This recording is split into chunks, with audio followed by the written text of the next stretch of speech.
মাত্র 1400 টাকায় আমি আপনাদের পাহাড়ি এমন এক ঠিকানার খোঁজ দেব যেখান থেকে আপনি দেখতে পাবেন সকালে সূর্যোদয়, কাঞ্চনজঙ্ঘা, একটু হেঁটে গেলেই কমলালেবু বাগান, চা বাগান, নদী, লেক, ঝর্ণা, আরও কত কিছু। কলকাতার এই বীভৎস গরম থেকে যদি একটু স্বস্তির নিঃশ্বাস চান এবং আপনার ভ্রমণ লিস্টে যদি এবছর উত্তরবঙ্গ যাত্রা করে থাকেন তাহলে অবশ্যই ভিজিট করতে পারেন এইখানে।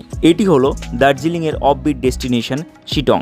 আর এখানেই আছে শিটংয়ের সবথেকে সুন্দর homestay Sittong silent valley resort, যেখানে মাত্র 1400 টাকায় আপনি থাকা এবং 4 বেলা খাবার, breakfast, lunch, evening snacks, dinner উপভোগ করতে পারবেন এই পাহাড়ি ঠিকানায়, যার ব্যালকনিতে বসে দেখা যায় 180 ডিগ্রি অ্যাঙ্গেলে কাঞ্চনজঙ্ঘা। আর ভোরবেলা সূর্যোদয় দেখতে টাইগার হিল যাওয়ার প্রয়োজন নেই, ব্যালকনি থেকেই সুন্দর সূর্যোদয় দেখতে পাবেন।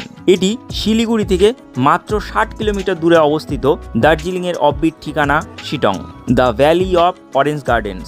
অক্টোবর, নভেম্বর, ডিসেম্বর, জানুয়ারি এই 4 মাস এখানে কিন্তু অরেঞ্জে পুরো ভ্যালি পরিপূর্ণ হয়ে যায়। দেখার মধ্যে আছে Namthing Pokhri lake, Jogighat bridge, Lepcha waterfall, Riyang river, Mahaldiram tea garden, orange garden, Kanchenjunga, পুরানো মনেস্ট্রি, আরও অনেক কিছু। আর থাকার জন্য বেস্ট ঠিকানা শিটংয়ের সাইলেন্ট ভ্যালি রিসর্ট। ভিডিও ডেসক্রিপশনে ও স্ক্রিনে ওনাদের নাম্বার প্রোভাইড করলাম। এবার উত্তরবঙ্গ ভ্রমণ করলে অবশ্যই এই স্থান ভিজিট করতে ভুলবেন না। আর এরকম ধরনের ভিডিও আপনার ফিডে বারবার পেতে অবশ্যই আমাকে ফলো করে রাখুন।